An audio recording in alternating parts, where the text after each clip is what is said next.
un nuevo curso, nos encontramos con todos ustedes para seguir con el programa que ya iniciamos hace 2 años, titulado Conoce Jin. Este año vamos a tener una sección nueva, una sección que queremos dar a conocer, pues las calles de Jin, su morfología, su forma, su historia, personajes que han vivido en esas calles, qué funciones han desempeñado a lo largo de toda la historia de Jin, por cierto bastante dilatada, en qué condiciones se encuentran y en definitiva pues un poco ver las personas, las asociaciones que allí viven. También intentaremos contactar con ellos para que conozcan ustedes un poco más cada barrio y cada calle de Jin.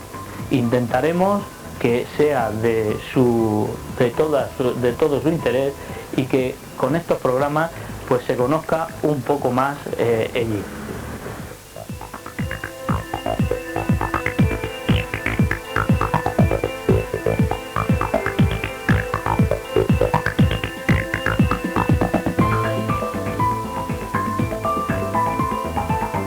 Bueno, nos encontramos aquí con la secretaria de la Asociación de Vecinos del barrio del Castillo, que nos va a hablar un poco pues qué actividades son las que se realizan en la asociación y un poco que nos cuenten cómo está el barrio en este sentido.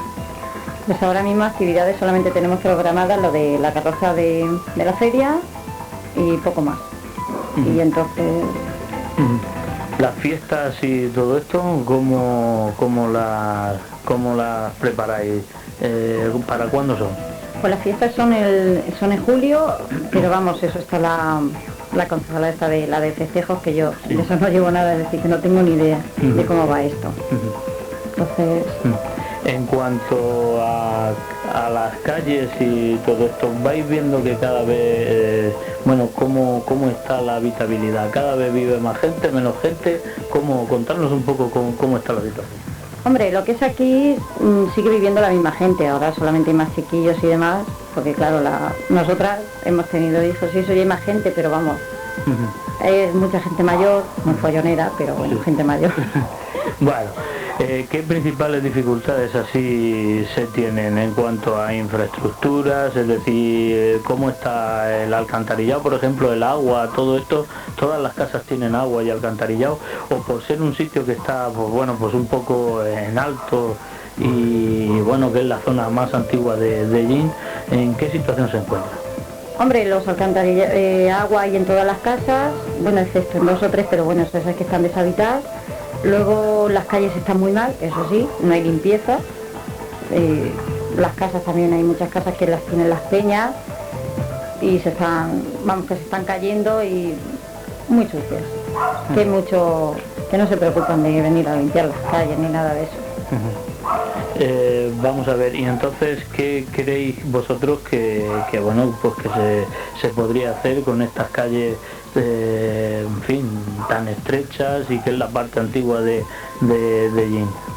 Bueno, ¿qué podemos hacer? Aparte de limpiarlas y reformarlas un poco, pues por lo menos, es que no sé, yo de esto no tengo ni idea. Pues como estábamos diciendo anteriormente, vamos a hacer una serie de programas donde se van a ir dando a conocer pues las distintas calles de Jin, su historia, sus necesidades, en fin, un poco de todo para que ustedes lo vayan conociendo.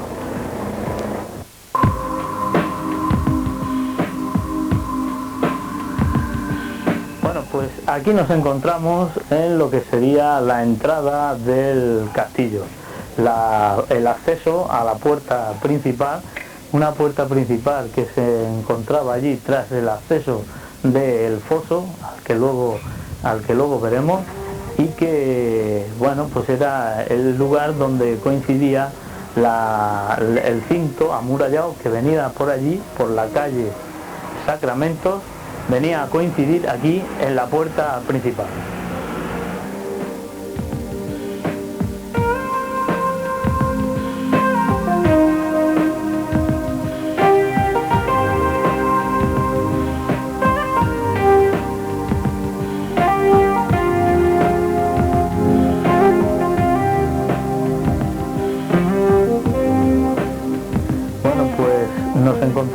vamos subiendo, vamos ascendiendo poco a poco al castillo. Vamos por la parte principal de acceso al mismo, donde estaba la puerta principal, pero como hemos dicho anteriormente, antes de llegar a la puerta principal se encontraba el foso. Aquí queda un topónimo, que es el topónimo de la calle del Foso, que era el foso que todos los castillos tenían antes de acceder a la puerta principal. El por qué existe este foso y existe esta forma de estructurar el castillo, pues tiene una fácil explicación. Por esta ladera, la ladera del saliente, tenía mejor acceso que por la parte del poniente, que es donde se encontraba la peña caída. Por la peña caída era muy difícil de acceder, mientras que por esta sí se podía acceder, y entonces tenía que tener dos murallas. Una, el cinto amurallado, que como hemos dicho venía de la calle Sacramento y venía a coincidir aquí a la puerta principal, y tras acceder al foso se llega a la puerta principal, que se encontraba allí precisamente donde está el letrero de calle del castillo. Todavía, como ustedes pueden ver, pues se conserva un trozo de torreón, es un torreón del castillo que afortunadamente se conserva, que está hecho de cal y canto, y que, bueno, pues tiene esos agujeritos propios del sistema de construcción de adobe que utilizaban los musulmanes y, en fin, todos los que aprendieron en el tipo de construcción de esa civilización, que después, lógicamente, pues fue estructurándose con las diferentes civilizaciones que llegaron, los almorávides, etcétera, etcétera.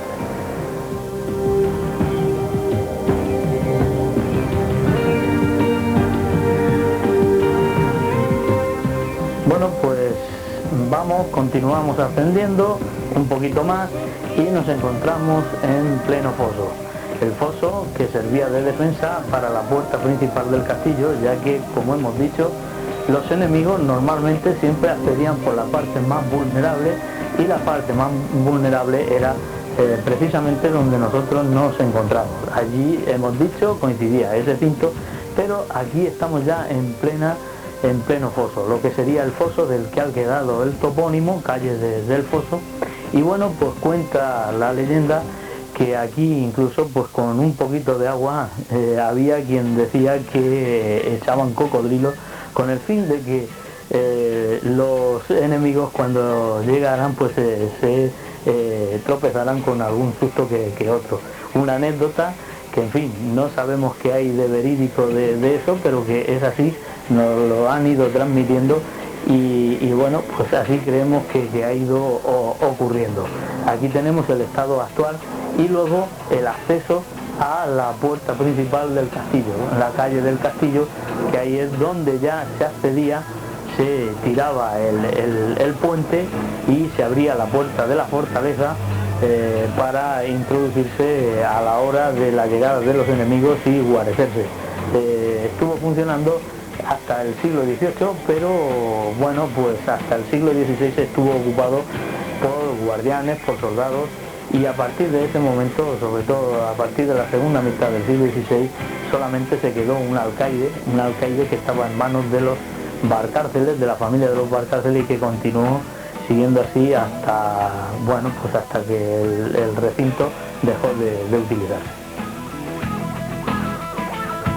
Nos encontramos ya en plena puerta del castillo, ascendiendo, y desde aquí queremos hacer una parada para ver cómo el paisaje tan bonito que se divisa desde aquí, viendo la iglesia de la Asunción, y luego pues un rincón típico que ustedes están viendo ahí, un rincón encalado, que tendría que ser así, y sobre todo respetarse mucho en casi todos los sitios, porque la verdad es que es un rincón precioso, es uno de los rincones típicos y más preciosos que tiene Ellín, del casco antiguo, que es muy típico la utilización de las ventanas abocinadas, de las puertas de madera pequeñas y encaladas. Y bueno, pues también es importante, interesante ver cómo nos encontramos muy cerca, al lado del foso. Ahí tienen ustedes el foso, la altura que tiene el foso y la puerta de acceso al cinto, y del cinto al foso, y del foso a la puerta del castillo, y que nuestro cámara pues está haciendo verdaderos malabarismos. Pero también es interesante recorrer esta parte de allí, porque podemos observar cómo el recinto del castillo ha servido también para que se construyeran las viviendas.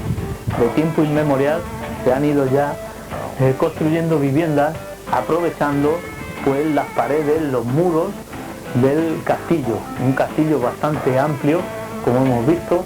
Ahí ven ustedes la forma de la construcción, y vemos cómo hay calles en esta portada de entrada al castillo, con casas que aprovechan esos muros para hacer el muro trasero de esa casa, y que afortunadamente y posiblemente por eso pues se ha podido pues consolidar conforme está. Posiblemente si se hubiese tirado el trozo de muralla pues para hacer las casas, ese torreón no se hubiese conservado. Afortunadamente eso es así. Aquí ven ustedes hacia arriba cómo se encuentra pues esa puerta, que ahora a la izquierda nos vamos a tropezar a la hora de la subida de acceso al castillo, al recinto. Bueno, pues ya nos encontramos en lo que es la entrada del castillo propiamente dicho. Esta es la fortaleza, una fortaleza que tiene más de 4.000 metros cuadrados, que está, bueno, pues delimitada por varios torreones. Aquí tenemos un torreón del cual se conserva, bueno, pues esa parte que vemos ahí, que hace también de parte trasera de varias casas de aquí del acceso al castillo, y que gracias a eso pues se ha podido consolidar, como hemos dicho. Es interesante observar el tipo de construcción, los materiales con los que se construye. Son materiales pobres, es adobe, chafe de cal y canto. Se van poniendo, como ven ustedes, hay estratos horizontales, pues iban fabricándolos con esos estratos, uno de cal, otro de canto, y iban rellenándolos hasta conseguir la altura, echándole agua por supuesto, y consolidándolos, y así capa tras capa hasta conseguir la altura deseada. Después pues se les hacían unos agujeritos que ven ustedes también, y que se ven más por la otra parte que hemos ido viendo anteriormente, con el fin de conseguir un drenaje perfecto y consolidarlo para que, bueno, pues estuviera durando durante tanto tiempo. Bien es cierto que no es un castillo como el de Almansa, construido a base de piedra, sino que es de un material mucho más pobre, más deleznable, y que se va degradando conforme el aire, las lluvias les van azotando. Sería conveniente pues que estos torreones que aquí quedan, pues que sobre todo pues para que los vieran los más pequeños, los que nos van sucediendo, que se restauraran. Solamente tenemos 3 torreones, este torreón de aquí, el torreón que luego veremos, y la torre del homenaje, y bueno, pues sería interesante que se fueran restaurando, nada más. Bueno, pues ya estamos en pleno castillo, y ya es el momento un poco de contar cuál es el origen del castillo. El castillo tuvo su origen en los pactos del conde Teodomiro, unos pactos que se firmaron entre varias ciudades, y que también viene como consecuencia de la llegada de los musulmanes a Tarifa. Una vez que se produce la batalla de Guadalete, se introducen hacia el condado de Teodomiro, que era donde se encontraba Allín en ese momento, y pues se firman esos pactos y también pues Teodomiro apoyó a los abbasidas, son los omeyas los que llegan a España, y por lo tanto, como represalia a lo que está haciendo Teodomiro, pues Teodomiro apoyó a los abbasidas, que fueron precisamente los que asesinaron a la familia omeya. Solamente se salvó de esa masacre Abderramán I.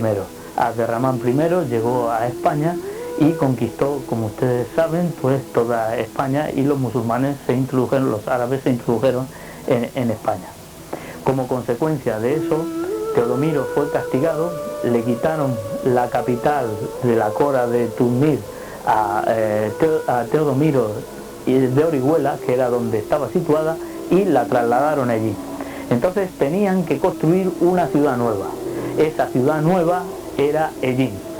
Los musulmanes que llegaron se instalaron en el Tolmo, pero en el Tolmo no podían instalarlo, y como consecuencia de ello decidieron instalar aquí, precisamente donde nos encontramos, ese castillo, y nombrar a Ellín como capital de la Cora. Eso sucedió en el año 753. A partir de ese momento se empezó a construir este castillo, que fue capital de la Cora hasta el año 831, en que fue quemado y las diferentes tribus que habían de árabes se repartieron el botín de la Cora de Tuzmil. Se pasaron unos años un poco malos hasta que después, en épocas sucesivas, en los reinos taifa, sobre todo con el reino taifa de Denia, otra vez Ellín volvió a resurgir esplendorosa, hasta incluso llegó a acuñar moneda. El centro de todo era el castillo donde nos encontramos. Bueno, pues una vez explicado el origen del castillo, también tenemos que explicar el por qué se eligió este lugar para construir el castillo. La elección estaba clara, era un montículo, un cerro aislado, y un cerro que tenía una fácil defensa. Por un lado, la Peña Caída, y por el otro no lo tenía tan bueno y tendrían que construir murallas. Eso fue precisamente lo que hicieron. Había dos murallas, el cinto y la muralla exterior. Bueno, pues la situación estratégica de Ellín era fundamental para que se convirtiera en capital de la Cora de Tuzmil. Y entonces no hay nada más que divisar todo este paisaje que nosotros nos encontramos aquí detrás, más aparte del que tenemos a nuestro frente, para observar cómo está la entrada de lo que es el Valle del Segura, de lo que es Murcia y de lo que son los campos de Cartagena.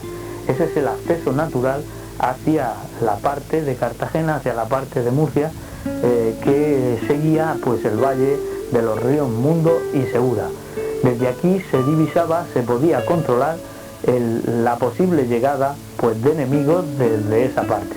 Pero al mismo tiempo también era importante porque por la otra zona, la zona donde tenemos la cerámica, pues era el paso obligado hacia el interior de la meseta.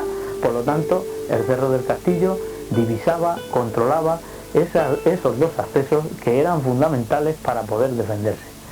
Y si aún no era suficiente, en la parte de atrás nuestra tenemos el acceso a la Sierra del Segura. Por lo tanto, este enclave era un enclave primordial. Se controlaban todos los ejes de comunicación y por lo tanto toda la llegada de enemigos que podrían venir pues bien de la costa, podrían venir del interior o podrían venir incluso de la sierra. Por eso, cuando se decidió construir la ciudad de Ellín, se eligió el emplazamiento de Ellín, un lugar defensivo de primera magnitud que podía controlar pues el paso de todos los enemigos, tanto de la costa, del interior, del levante, como de la sierra del Segura del Gran. Y por eso se eligió este lugar.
Un día más hablando sobre el urbanismo en Medellín, y hoy vamos a iniciar este programa, este reportaje, hablando de la calle Sacramentos, y una calle que estaba en el cinto amurallado de la fortaleza de Medellín. Era una zona que, como se puede apreciar, estaba en la parte baja del castillo y por lo tanto era fácilmente accesible a los enemigos. Entonces decidieron construir un primer anillo amurallado, y ese primer anillo amurallado se llamaba cinto. Como ustedes pueden observar, aquí en esta calle nos encontramos en una paralela con el convento de los franciscanos, el convento de los franciscanos que fue construido bastante después, en el año 1000, a partir del año 1604. Esta parte es la parte de la iglesia, esta iglesia que tiene la portada, en la otra parte, la portada de Justo Millán. Aquí se puede apreciar una de las primitivas entradas que tuvo el convento de las Claras a la iglesia. Es una portada que está hecha en pedrería precisamente de la pedrera de Minateda, y que tiene unas características renacentistas por las cornisas y las formas en que está construido.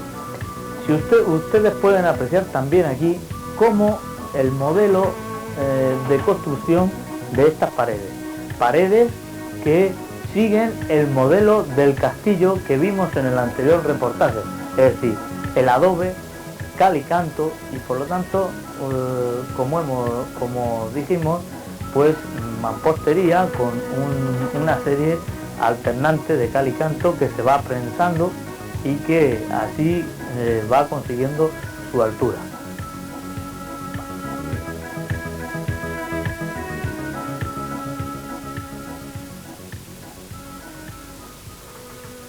Aquí nos hemos detenido, continuando con esta calle que representa pues la continuación del cinto amurallado, sobre todo en la parte interior de las casas enfrente del convento de Santa Clara. Pues nos hemos detenido para que se vea aquí cómo en la restauración que se hizo de la Casa de la Cultura en el convento de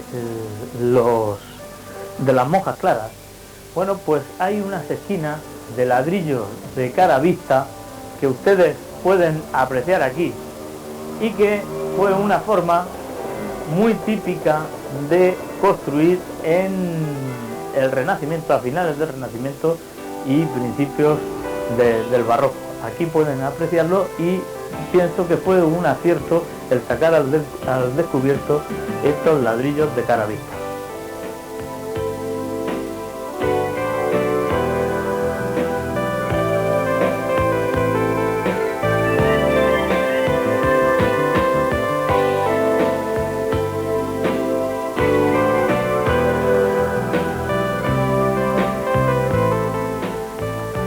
Nos encontramos en la calle Ruiz, o también llamada Cuesta de la Torre, y al fondo se encuentra en lo alto del Cerro de San Rafael la ermita del patrón de allí.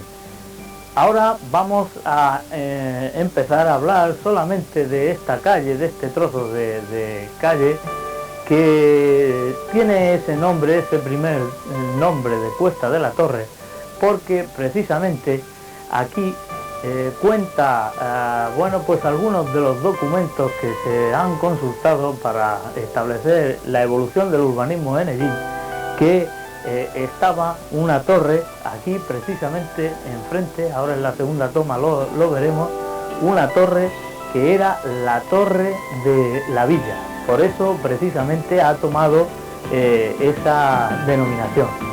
Antes de que se construyera, pues como vemos aquí, el convento de las Claras, esto era una gran plaza, lo que se denominaba la plaza pública de Hellín, que en el siglo XVI, antes de que se empezara a construir o tomar grandes dimensiones la iglesia de la Asunción, bueno, pues era donde se desarrollaba toda la vida social de Hellín. Cuando ya se construyó el monasterio de Santa Clara, entonces dejó de utilizarse como plaza pública y por lo tanto el reloj de la villa, la torre del reloj, quedó también un poco en desuso. Bueno, pues como estábamos diciendo, nos encontramos ya en pleno meollo de lo que se llamaba la torre de la villa. Un resto de los que ha quedado de esta torre de la villa nos la encontramos aquí.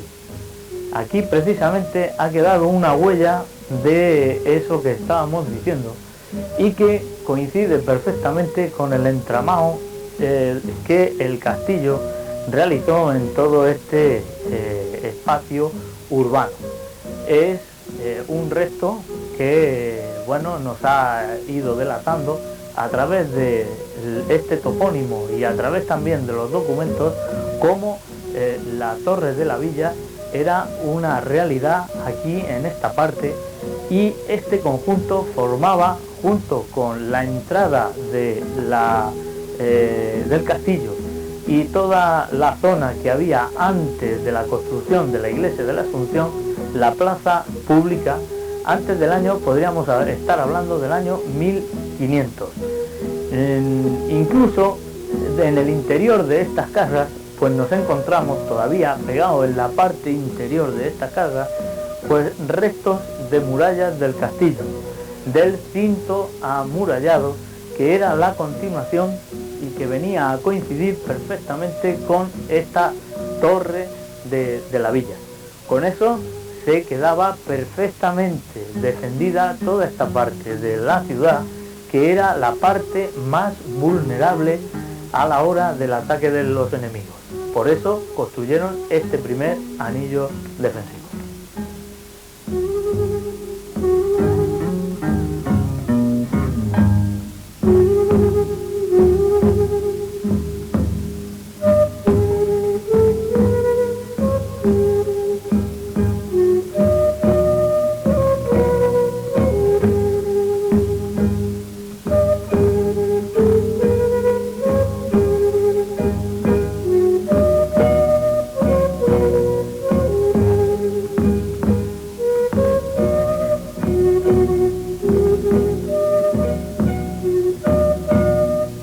Bueno, nos encontramos aquí en la calle Canalón, una calle que, bueno, fue igual que la calle Ruiz, producto de las sucesivas ampliaciones del casco urbano de Hellín, las primeras ampliaciones que se realizaron ya a partir de la construcción del monasterio de las Claras. A partir del siglo XVII y XVIII empezaron ya a trazarse todas estas calles.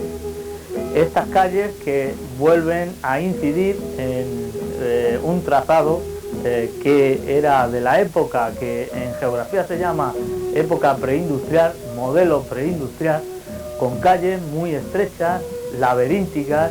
Ya ven ustedes aquí también la cuesta, la pendiente que tiene esta calle y que nos lleva directamente a la Casa de Máquinas. la casa de máquinas que contacta con los tubos que se realizaron en la época, los tubos del agua, del depósito del agua, que se realizaron en el año 20 y que precisamente han aprovechado toda esta parte, lo que antes hemos dicho que era donde se encontraba el reloj de la villa, han aprovechado para meter los tubos del depósito. Es una de las partes más típicas del pueblo de allí. Bueno, nos encontramos aquí con unos vecinos de esta calle, que está enfrente de la calle Canalón y de la Cuesta Torres, y que, bueno, ¿nos puede explicar qué es lo que se encuentra aquí detrás? Pues ahí detrás se encuentra el alcantarillado de que da a todo el pueblo, según dicen. Yo cuando la compré me lo explicaron así. Espérate.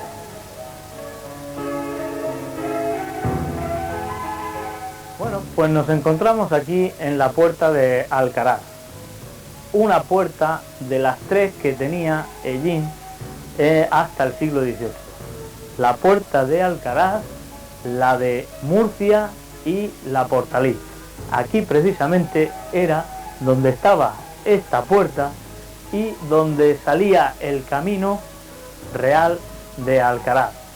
En torno a esta puerta se generó esta plaza, cada puerta tenía su propia plaza, y aquí era muy cerca donde se encontraba esa torre del reloj. Esta puerta era una de la muralla exterior. El castillo trazó 2 anillos amurallados, lo que es el castillo fortaleza, el primer anillo amurallado que era el cinto y el segundo que era la muralla exterior. En estas murallas exteriores se encontraban 3 puertas.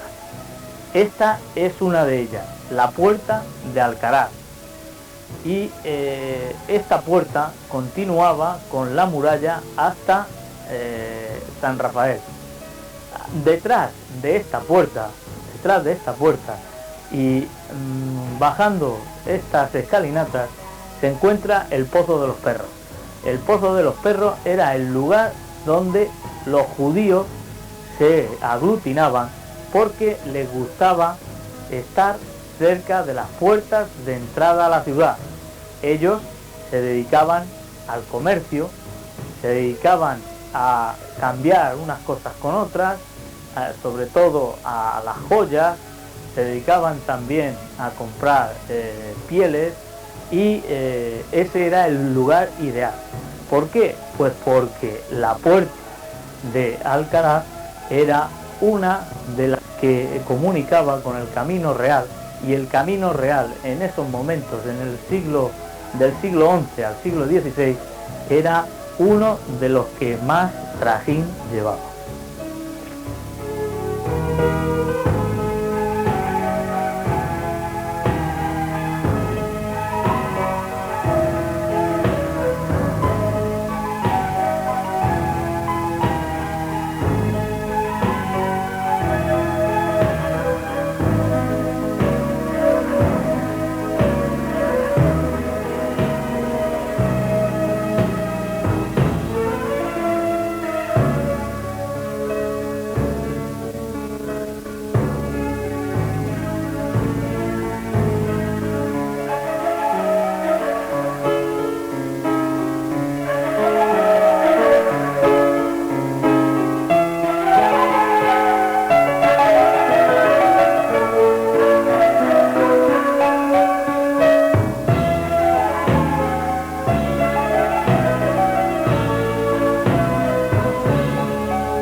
Bueno, pues nada, espero que este programa les haya gustado.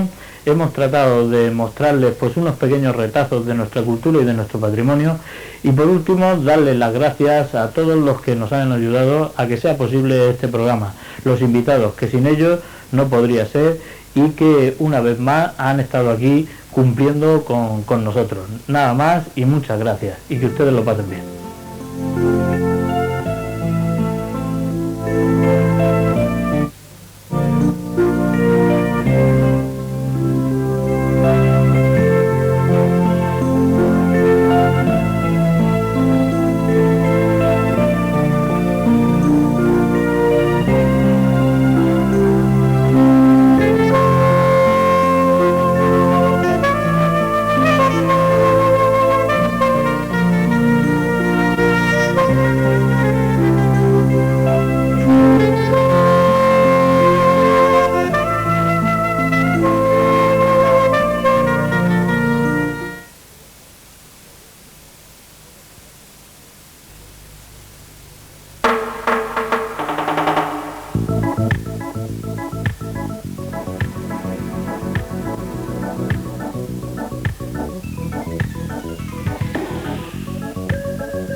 Bueno, pues nos encontramos aquí para seguir viendo el urbanismo de Ellín. Si en anteriores programas nos habíamos centrado en lo que es el castillo, pero en la parte de la plaza de la iglesia, el cinto amurallado y lo que es la puerta de entrada al castillo, en esta ocasión nos vamos a centrar en la otra parte del castillo, lo que podemos ver desde la Avenida de la Constitución y lo que podemos ver desde el Calvario. Esta situación es importante por dos motivos, porque se puede ver la posición geográfica que ocupa el mismo, la fortaleza castillo que tenemos en Ellín, o los restos de fortaleza castillo que tenemos en Ellín, y también podemos ver parte de la estructura urbana en la que quedó. La función que desempeñaba este castillo en el siglo VIII, cuando decidió construirse, era eminentemente defensiva. Cuando vinieron aquí los musulmanes para poner la capitalidad de la Cora en Ellín, analizaron el terreno y vieron que este emplazamiento geográfico era perfecto. No es desdeñable el hecho que pensaran que un montículo como es el Cerro del Castillo, que se encuentra en medio de un valle y rodeado de montañas por todas partes, excepto por donde tenía perfectamente definidas sus vías de comunicación, era el lugar elegido por ellos. Fíjense cómo el Cerro del Castillo está en el centro de este valle que hoy está ocupado por casas, pero que entonces era un valle agrícola, aprovechable desde el punto de vista agrícola. Pero al mismo tiempo, desde ese Cerro del Castillo, se veían perfectamente las entradas y salidas hacia el interior de la península, así como hacia la costa levantina y también hacia la Sierra del Segura. Por eso decidieron que en ese montículo se construyera el castillo fortaleza, un castillo que divisa perfectamente las entradas a todos esos lugares que hemos dicho. Si observamos, continuando o empezando a mi izquierda, tenemos todo lo que es la Sierra del Segura, la entrada a la Sierra del Segura. Justo por el camino de Iso era por donde se hacía esa entrada a la Sierra del Segura, y tenían que pasar por ahí para llegar hacia el interior, o llegar incluso hacia la costa levantina, o llegar incluso a el puerto de Cartagena. No obstante, ahí estaba la vía de Cástulo, donde se sacaba la plata del Mons Argentarium, es decir, las montañas, la Sierra del Segura y la Sierra de Cazorla, desde donde se sacaba hacia el puerto de Cartagena. Continuando, tenemos la Sierra de los Donceles, tenemos también lo que son las sierras de Mingo Gil, tenemos posteriormente la entrada hacia el valle del Segura y lo que son los Almadenes, y hacia mi derecha tenemos lo que es el Cerro del Pino, la Sierra de Almes, que forman el paso natural hacia el interior de la península.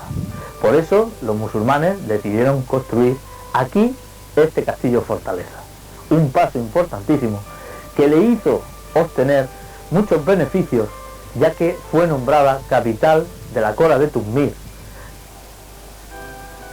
Los incumplimientos del pacto del conde Teodomiro trajeron la posibilidad de adquirir la capitalidad de la Cora de Tuzmir, que firmaron las 7 ciudades más importantes del sureste español, entre las cuales estaba Ellín. Gracias a ello, Ellín pudo tener la capitalidad de la Cora de Tuzmir, que analizamos posteriormente en la evolución histórica. Por eso, cuando ellos vinieron, observaron este paraje geográfico y decidieron detenerse aquí.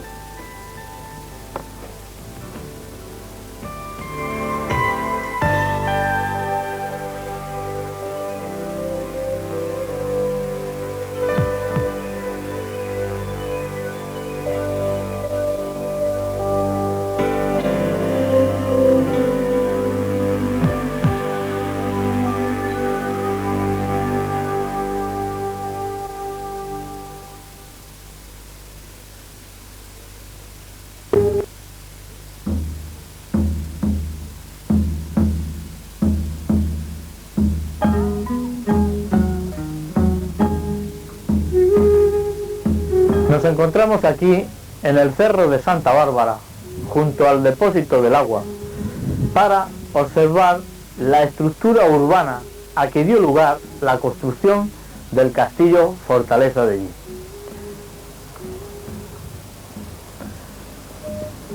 Esa ciudad fortaleza que fue el castillo de Llín se estructuró de la forma en la que vinieron estructurándose todas las ciudades musulmanas. Es decir, tenía tres partes claramente delimitadas. Por un lado, teníamos el castillo fortaleza, del cual conservamos lo que ha venido en denominarse la Torre del Homenaje. Al menos toda la gente popularmente se le ha conocido como Torre del Homenaje, del cual solo quedan estos restos, y que sería conveniente que en ese afán por recuperar la historia, las costumbres y las tradiciones de nuestra ciudad, se le echara una mano para reestructurar, para conservar esos restos, esos lienzos amurallados que todavía nos quedan y que seguramente servirán para que nuestros más pequeños tengan ese recuerdo de ese pasado histórico que tuvo la ciudad. Se puede observar también cómo a la derecha del castillo, de la Alcazaba, lo que fue conocido como Alcazaba, se encontraba la mezquita de Llín. Esa mezquita que luego, cuando las tropas cristianas tomaron la ciudad, precisamente con Jaime I el Conquistador, y que vinieron con los dominicos, la recuperaron como lugar sagrado para la Virgen del Rosario, y hoy convertido en Santuario del Rosario. Más abajo pueden ver ustedes esa piña de casas que han ido conservando esa estructura típica, antigua, de pequeñas casas con pequeñas aperturas de ventanales abocinados y con la típica teja árabe.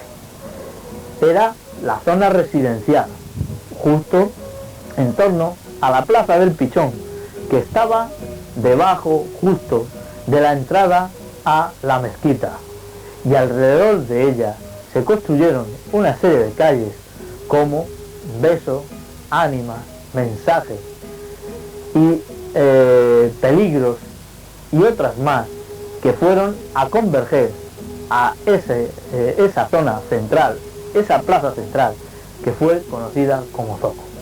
Por tanto, en Llín, y desde aquí se pueden ver claramente esas tres partes, la estructura urbana, la morfología urbana de una ciudad típicamente de origen musulmán, es decir, zona residencial, zona religiosa y zona defensiva.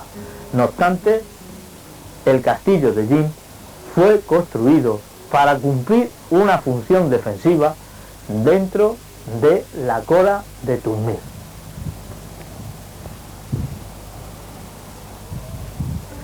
Defensivamente, esta parte de la ciudad era muy buena. Ténganse en cuenta que aquí está la Peña Caída, y prácticamente la Peña Caída era un paredón inaccesible para los enemigos. Es decir, que la estructura defensiva de la Alcazaba de Llín tenía una parte de fácil defensa natural en torno a la Peña Caída.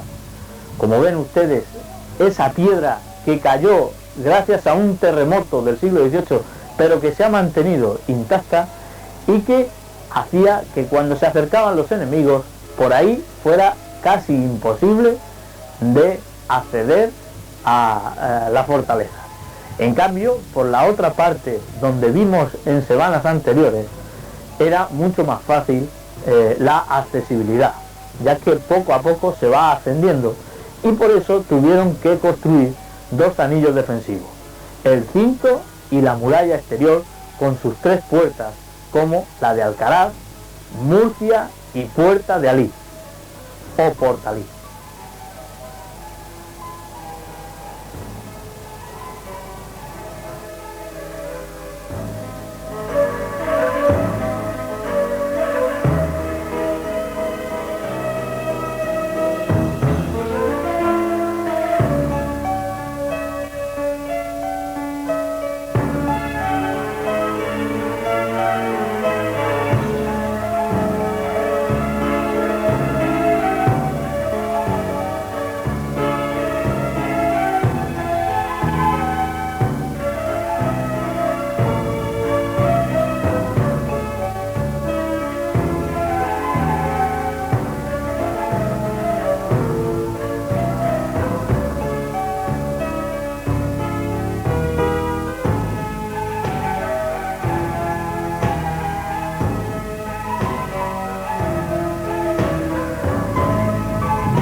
La historia del castillo de Ellín hay que situarla en el siglo VIII.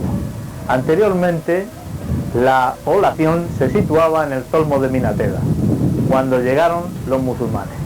Pero pronto, al llegar al condado de Teodomiro, se encontraron que los Teodomiro había apoyado a las tropas de Abul Abbas, a los abbasidas.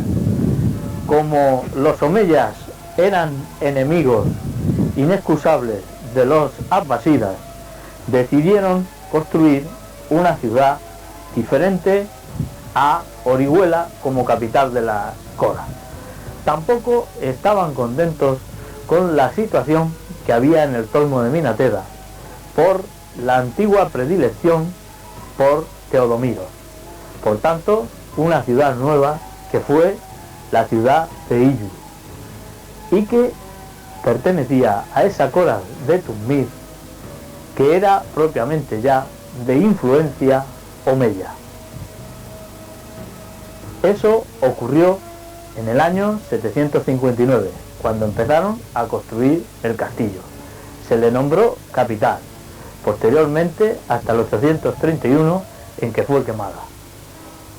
En el siglo X surgió esplendorosa otra vez con el califato de Córdoba y a continuación ya adquirió mayor pujanza con el reino taifa de Denia.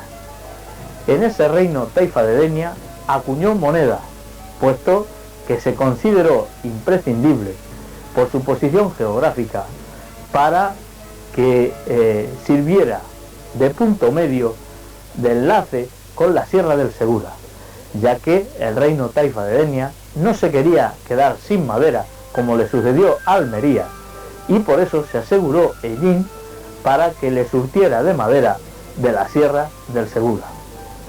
Posteriormente siguió creciendo y con los almorávides y los almohades también tuvo su ligera importancia, hasta que en el año 1266, por el Tratado de Amirra, Jaime I la conquistó y lo cedió a Castilla como estaba estipulado por el Tratado de Amirra, ya que Ellín estaba dentro de la zona que debía conquistar o reconquistar Castilla, pero lo hicieron las tropas aragonesas que se presentaron aquí y con los dominicos, que fueron los que trajeron el culto a la Virgen del Rosario.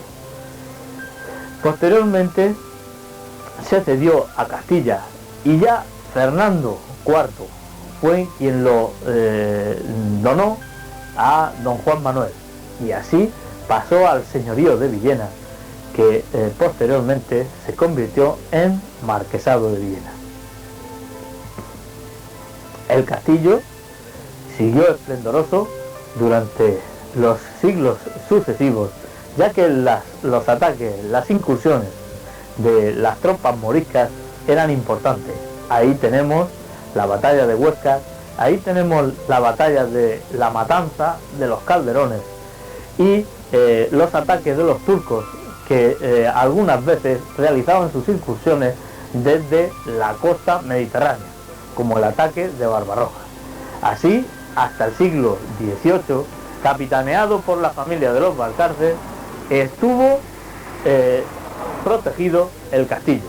Posteriormente ya se fue abandonando y fueron construyéndose casas en su interior, hasta que en la actualidad solamente nos quedan esos torreones, esos lienzos amurallados que muchas veces sirven de parapeto a las viviendas que allí se construyeron.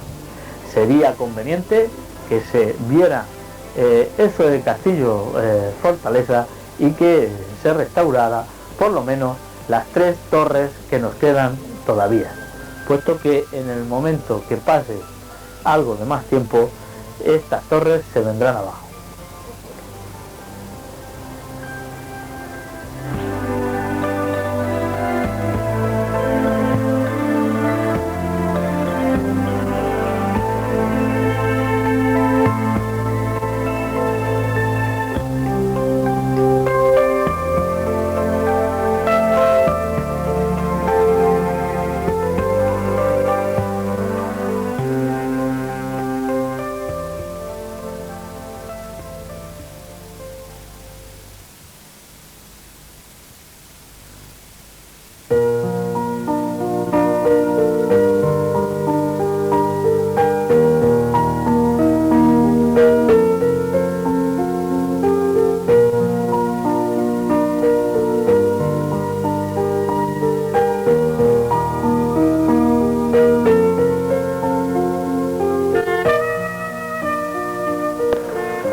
Concretamente nos encontramos aquí en la puerta del comercio Ángelos, donde hemos querido, la asociación Amigos de Jim, exponer el traje de Ginera y de Ginero para que los ciudadanos de Jim puedan comprobarlo y verlo, ya que estamos en unos momentos que son muy dados a este tipo de cuestiones, como es el vestirse pues, de Ginera y de Ginero de cara a la ofrenda, a la próxima ofrenda de la flor y a la procesión que vamos a vivir el día 31 de marzo. En esta ocasión el programa va a contar pues, de esta presentación que, como digo, vamos a hacer unas tomas de estos trajes, una presentación de estos trajes expuestos en la calle para enseñarlos. Después vamos a intentar ver pues, un reportaje que tomamos el pasado sábado en el complejo polideportivo central, en el campo del Este, donde se hizo entrega del trofeo Cuadros COI y la actualidad que tratamos de ofrecer a los chavales del fútbol infantil de las escuelas deportivas municipales de Lima. Y por último, ustedes van a poder ver una reposición de un programa que hicimos sobre las distintas partes del traje de Ginera y de Ginero para abundar más en el tema. Así que les paso ahora mismo a que disfruten pues de esta exposición del traje de Ginero y de Ginera que hemos querido traer aquí a la calle López del Oro para que los gineros puedan verlo y puedan hacer pues, sus respectivas comprobaciones de cara al... Bueno, nos encontramos aquí con nuestra amiga Rosario, que bueno, ha pasado por aquí precisamente cuando estábamos cogiendo estos planos del traje de Ginera y de Ginero que aquí se han expuesto, y queríamos preguntarle que qué le parece que haya esta iniciativa de poner aquí para que la gente lo vea el traje de Ginera y de Ginero. Pues muy bien, yo lo veo muy bien, perfectamente bien, y me gusta. Claro que va a ser más. ¿Esto cree que viene bien para que los jóvenes pues, puedan ir incentivándose y que cada vez se vista más el traje de Ginera y Ginero? Claro que sí deben de hacerlo y que vaya, eso para adelante, eso y para atrás, que vaya. Y yo he hecho mucho de eso, de trajes y de todo. ¿Recuerda algo así anecdótico? ¿O usted se ha vestido ya, se llegó a vestir o recuerda de...? Yo no me he vestido, pero mi madre, ella le hacía a mi sobrina, los trajes que por eso me cogía ella, mi madre. ¿Y usted se acuerda cuándo fue la coronación de la Virgen? Hombre, claro que me acuerdo ahí bajo en el jardín, ya lo creo, que me acuerdo, y vivía misa y todo. Sí. ¿Iba mucha gente vestida con el traje de Ginera y de Ginero? Pues no, eso no me di cuenta yo, Pero es desde, bueno, ya desde entonces fue cuando más empezó a vestir, claro, ¿no? Claro, sí. Anda, no iba, de mayores más, porque mi madre murió de 100 años. Y compartiente y traje Sabía hacerlo. Claro, mi madre, sí, claro, creo. Bueno, que esto viene ya de muy antiguo. Sí, la verdad es que hay, bueno, pues claro. revistas y periódicos muy antiguos, claro. donde aparece el traje de Ginera y Ginero. Sí. Bueno, pues nada, yo si quiere añadir algo más que animar a la juventud. Que siga adelante, claro, adiós que salimos, claro que sí. Ya que los demás, si tenemos las penas tan grandes que tenemos, Sí, pues hay que animar. Bueno, pues nada, Que siga adelante. muchas gracias De nada, por habernos prestado la atención. Hasta luego. Adiós.